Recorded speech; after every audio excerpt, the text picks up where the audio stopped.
I can never understand why women will promise to be faithful. Then watch you make all the sacrifices for them, and in the end, no matter what you do for them, and despite their promises and fake swears, they will still go ahead to do whatever they want to do with other people. Hi, I'm Anderson, 28, but my friends call me Andy. My ex-girlfriend, Mary, 25, and I had been dating for 2 years before she cheated on me and destroyed everything we had. The first time I met Mary was on a train to the new city I was relocating to. She sat about 2 or 3 rows in front of me, and we exchanged smiles. The train was not filled with people, so it was easy to remember the faces of people who were in it. Coincidentally, Mary and I were going to the same city, and we alighted at the same stop. It was obvious from her 2 big boxes that she was either going home or going away from home, and whatever the reason was, she did not have plans of returning anytime soon.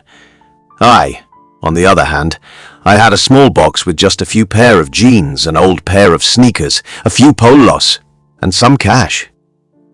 So, after seeing her struggle with her boxes, I helped her with one, and that's how our conversation started. Mary told me she was moving out of her parents' house because she was sick of their attitude and she wanted to experience what it felt like to live in a new city. She looked posh, and her curly blonde hair was tied in a ponytail. She wore light makeup, and her English was even smoother than mine. I came from a small farm area, and it was kind of my first time of living in the city. I was a high school dropout who didn't even understand why I went to school because no one around me looked successful. Not even my parents or my teachers who told me how going to school would make me successful, even though they didn't look successful themselves. As we continued to converse, I realized that she was a college graduate and I happened to be some years older than her. The thing is, I dropped out of a high school a couple of years before I met Mary, and I had been doing small jobs that could bring me money instead of sitting in class and learning the history of Nelson Mandela and why rocks look the way they do. I figured early that school wasn't for me, so I chose working and earning from the age 15. That way, I was able to take care of my family, myself, and save the money that helped me in relocating to a better location. Now, back to Mary, she was simply beautiful and unlike any woman I had seen before. Her smile could set the sky on fire, and she had a beautiful British accent, which made it a bit difficult to understand what she said the first few days of spending time with her. That first day, Mary and I were both strangers to the city, but people could easily tell that it was my first time of being in a city because of how I looked at the statues, fine buildings, and so much more. And since we were both visitors, we decided to rent a motel together, which had 2 beds. Honestly, at that point of my life, meeting Mary was divine because she played a significant role in helping me settle in the new location. She had traveled several times by herself or with her family, so she was very familiar with a lot of things. That first time, we started out as 2 people who coincidentally moved to the same place at the same time, so we were all had and we decided to stick to each other. Mary was one of those smart, humorous, and witty girls. She didn't need to say too much for you to smile or laugh, and when she told me she had a fight with her parents which pushed her to leave their house, I didn't understand why her parents would have issues with such a sweet personality. Since we already stayed together for a few days in the motel, we decided that it would save us more money to rent a flat and live together. I understand that it was such a risky decision to make, but we both took our chances. A few weeks later, after finding a flat that was within our price range, we moved in and settled down.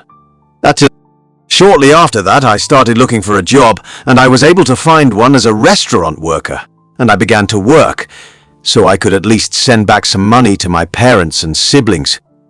Mary, on the other hand, was a remote worker, though I didn't really understand the scope of her job, but I knew she worked from home on her laptop on the days she wanted to, or she would go to the nearest park and work from there, while enjoying the cool breeze and nature. In a couple of months, we became partners and did almost everything together. We gymmed together, went in long midnight walks together, shopped together, ate together, and so much more. We were almost inseparable. The good thing was that neither of us were in a relationship, so we didn't have restrictions to the things we did. We literally became best friends, and we shared our past with each other. After being cheated on and backstabbed by my previous girlfriends, I didn't think I could be so happy again or open my heart freely again. But Mary made that happen. She had a transparent personality, and it was everything. About 5-6 months after living together, I began to fall in love with Mary, even after I vowed that I wasn't ready to fall in love again because of my past experiences. Also, I noticed the efforts she put in to make me feel comfortable and loved, so I thought it would be cold of me to keep pretending that I didn't feel what she felt. Eventually, on one of our late midnight walks, I confessed my feelings to her, and all she said was, "You don't know how long I had been waiting to hear that," and we kissed. To be very sincere, I have been so scared of falling in love because I didn't know what would become of me if my heart was broken again. I had been a great lover to all my exes, but they kept taking my love for granted, so I was scared if Mary would do the same. But she assured me that she would be different and she would never cheat on me or make me cry, and I believed her. The next month after I asked her to be my girlfriend and she accepted, our 6-month lease finished and we agreed to move into an apartment together. Mary was earning more than me, but she never rubbed it on my face. I did multiple overtime to make sure I covered my own share of the expenses and had enough to send back home. It was even cheaper to live together in the same room, and it helped us bond more. Unlike Mary, who had more time to do whatever she wanted, I didn't. I know it sounds impossible, but I did 3 jobs with overtime every month, and by the time I'd get home, I'd be very tired, and I didn't really get to spend time with Mary like I used to. Before I could wrap my head around it, we were celebrating our 1-year anniversary, and Mary insisted that she wanted to go to a particular city for a 3-day vacation. It was expensive, but I had to take her there because I never really did anything for her. I wasn't the kind of guy that bought flowers, jewelries, or gifts for her. I guess because that side of me was dead, and I didn't want it to look like I didn't care about her happiness. We went on the vacation, and it was one of the beautiful places I had seen in my life. We both enjoyed our time there, and I really looked forward to doing more of that with her. When we returned from the vacation, I was lucky to get accepted into an organization that did not really need any educational qualifications, and the job took a lot of my time. The pay was better than my 3 jobs in a week, so I quit all 3 and focused on this one. It was a production factory, and whenever we were producing products for the market, it would require that I worked overtime. And since I was already used to working overtime, it wasn't a big deal for me. After the first 2 months of getting my new job, I began to notice some changes with Mary. During my break, if I called to check on her, she would not take the calls, and she barely chatted me like she used to. Even when I returned home, she would act so cold, and our conversation reduced badly. Aside from the regular "how was your day," she wouldn't say anything else. Unlike her, who would gist me about her entire day, the trending celebrity news, and other things she saw online. Then, as if that was not enough, we literally turned to strangers live in the same house. She stopped bathing with me at night, and she would come straight to bed whenever she returned from her midnight walks. At first, I thought it was because of my consistent absence or returning home late due to the overtime, and I began to feel guilty for neglecting her and focusing on my job. So, I decided to not work overtime for a week, and I returned home by 5 p.m. on those days, but nothing changed. Throughout that week, I joined her in her usual midnight work, but everything was weird. It was almost like I was forcing myself on her, so I stopped. My instincts began to tell me that something was wrong. Because no matter how much I tried, she didn't have interest in me anymore.